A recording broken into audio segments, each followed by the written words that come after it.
There are 3 steps to making sure that you get the most out of your program. First, you have to assess, then we create the plan, and then we auto-regulate. Today we're going to be talking about auto-regulation. Auto-regulation is how we best apply the plan to you today. So we've got 2 approaches. The top-down approach is saying, here's the perfect outcome and here's the perfect steps to get there. The bottom-up approach means we start at where you are today and how can we apply the best approach to you right now, today. So thankfully, we've already done a lot of that work going through the initial assessment phase because we get a good idea for your movement abilities, your strengths, your weaknesses, and what we need to work on. But to assess how you are going to execute your program today, we've got the readiness rule. So before you start a session and try to figure out what you're capable of for the day, you want to check in with your sleep, your stress, and your soreness. Those 3 things will give you a really good idea of how you are likely to perform in your session. For example, if you had great sleep, you're not very sore, and you're not very stressed for the day, chances are that you can really look at improving on the previous week.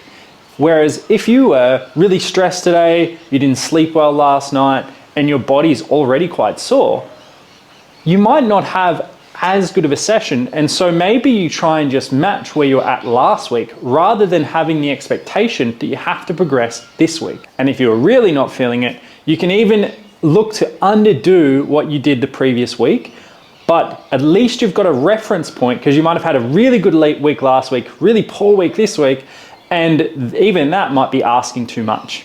Now, we can't take the readiness rule as seriously as we probably should. In my own experience, sometimes when I'm more stressed, I'm already sore, and maybe I didn't sleep that well, some of my best sessions have come from the times where I haven't felt great. And that's the importance of showing up every single session, because you never know what your body's capable of until you start working and getting into your workout flow.